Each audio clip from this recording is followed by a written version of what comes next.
Hello, I'm Trent, aka oTradeMark here, and I wanted to give you guys an update on the power leveling strategy that I talked about in a couple of videos ago.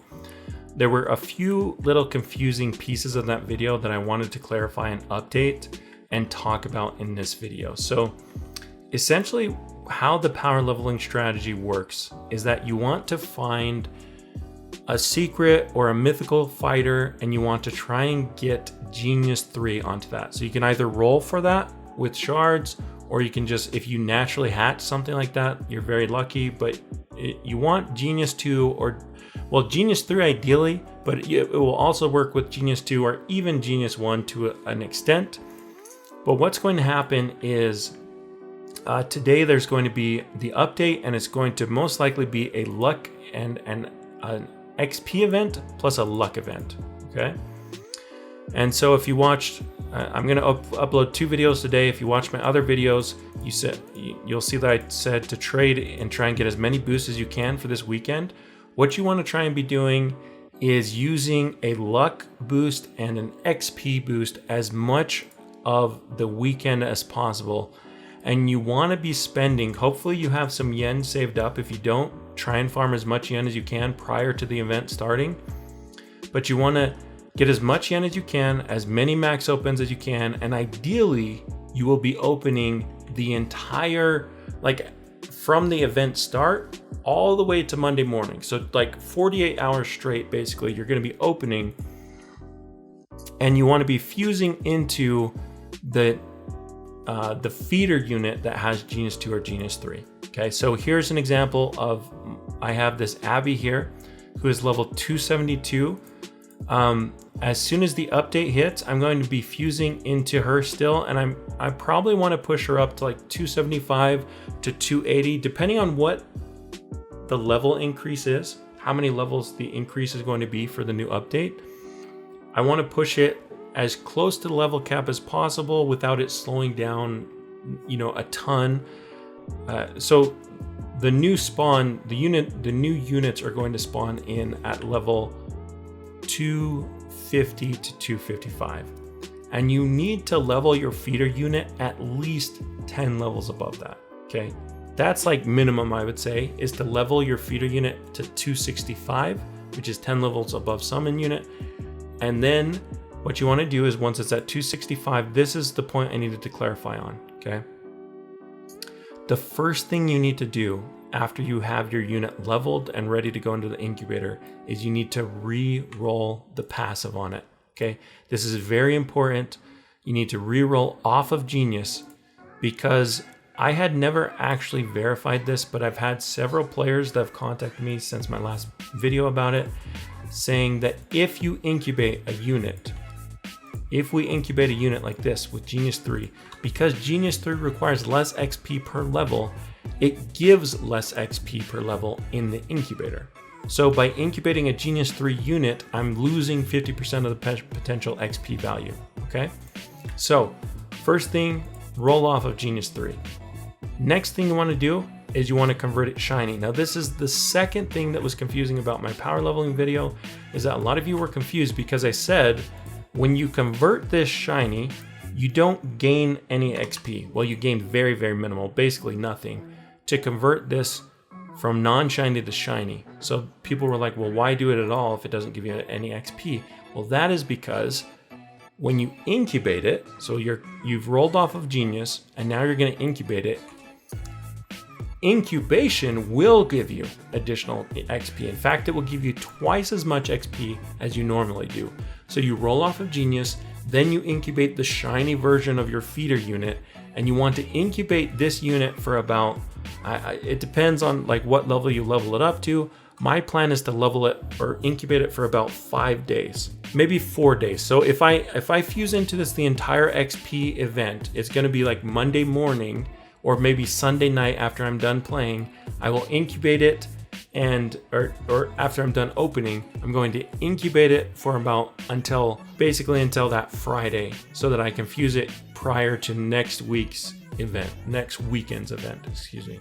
let's say that, this unit is now a shiny secret without Genius 3. So here's an example of a feeder unit that's ready to go. It's shiny 275 shiny secret. It's ready to be fused into something. Ideally, what I want to do at this stage is I want to have a non-shiny secret or a non-shiny divine that I want to use, that I want to be one of my primary team members with Genius 3 prepped on it. Okay, so let's pretend that this endeavor has Genius 2 or Genius 3. At update, I would fuse this unit into this endeavor. Okay, so you want a unit that you want to use. Okay, ideally, that for me, that would be Gilgamesh. Unfortunately, I haven't been lucky enough to get Gilgamesh this update, and I've opened like a ton of stars. I still don't have Gilgamesh, unfortunately. I covered the divine probability in my last video. Actually, I'm going to put a little card up here on the screen if you haven't watched that video. If you guys get that, if you get the divine rates video to 20,000 views, I will do a 5 Game Pass giveaways on my Discord server. So make sure if you haven't seen the divine probability video, you go and watch that. But ideally, if I had like a Gilgamesh, unfortunately I've been unlucky this update, I would roll on Gilgamesh, try and get Genius 2, try and get Genius 3, and then fuse this unit into Gilgamesh, okay? If you accidentally incubate a unit with Genius 3, this is actually this unit right here. I incubated it up to 275 with Genius 3 on it. So this unit actually has a 50% XP loss in it. So what I'm going to do is right at the beginning of the update, I'm actually going to throw this straight into the incubator. As soon as the update goes live, I'm going to throw this in for like an extra 5 days so that it's at like 280. And because I rolled off a Genius 3 already, it's going to have those full 275 to 280 are going to get the full shiny secret value out of them. And then hopefully in those 5 days, if I get lucky and I get a Gilgamesh, then I'll just fuse this unit, the new shiny secret at 280, into my new Gilgamesh, hopefully with Genius 2 or Genius 3. Hopefully that clarifies the process. Step 1, get as high of a rarity fighter as possible, except for divine. You don't want to use divines for this. Get like a secret or mythical, ideally with Genius 3 or Genius 2 on it. Step 2, the entire XP event you want to fuse into this unit, and you want to be running luck boosts and XP boosts. Okay, go watch my other video if you want to see how I got all these. So that's step 2. Run XP boost, run luck boost, and fuse into it the entire week. Okay. Step 3, take your Genius 3 that's now leveled.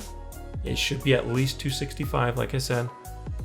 Roll off of Genius. So go to my hero, roll off of Genius. I forgot what step I was on, but next step, convert it shiny.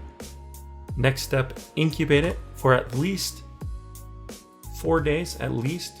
Higher, the more days that you incubate, the more XP that feeder unit's going to serve to something, right? Incubate it up. Next step, have a unit prepped ready to receive all that experience, okay? If you don't have a unit that is non-shiny, like let's say that I don't have any of these non-shiny divines. Let's say that instead I just have something like this solid gold and shiny endeavor, right? This guy's level 263. It would be such a pain to level him manually. So if I was really desperate, I could fuse this shiny secret into the shiny divine. It's going to get a really bad conversion rate. It's going to lose a ton of levels compared to the shiny secret, but it's a much better way of leveling than trying to hand level this shiny divine, because what it will do is, even though it won't go that high, if I can even push my shiny divine up to like 273, that saves me 10 levels of incubation that I would usually have to instead of manually leveling this, I would usually have to just incubate this straight to max, right? But if I use this strategy and I don't want to hand level this because it will just take too long, then what I would do is I would fuse a max level or near max level shiny secret into the shiny divine. Even if it doesn't have genius, it's going to level it's going to skip a bunch of incubation levels, and then as soon as I fuse into it, then I throw this bad boy right into the incubator again, because I need this unit to hit level cap before next update. This is something again that I want to clarify. You have 3 incubators, you have 14 days of incubation per incubator. So if I want to reach max level, who knows what, if the new max level is 285, let's say it goes up 10 levels, then I know I have 14 levels. I need to be, I basically need to be at 271 on the first day and start incubating if I want to be at max level by the next update, right? And so that's just something to keep in mind, is that like, okay, if I know that, I need to get this guy up 8 levels. So let's just see how much he would go up right here. If I fuse this 275, it would go up to 270. So I almost get those 8 levels just from this. And if I incubate this like 1 day or 2 days without the Genius 3 on it, this is going to get more XP as well. So it's going to be much more valuable. And that will push this unit past that break point to around 275, and then I can incubate it, okay? So yes, the ideal strategy is that you fuse into something that is non-shiny and is prepped with Genius or Genius 2 or Genius 3.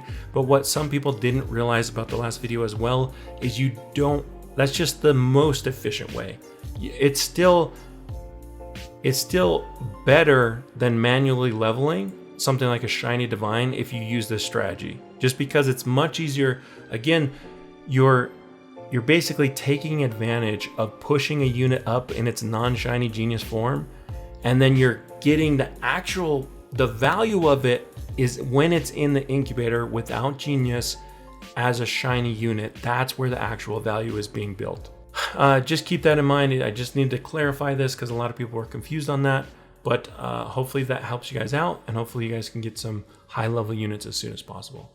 Anyways, guys, that's it for me. Malo Alpito. Thanks for watching, and peace out here.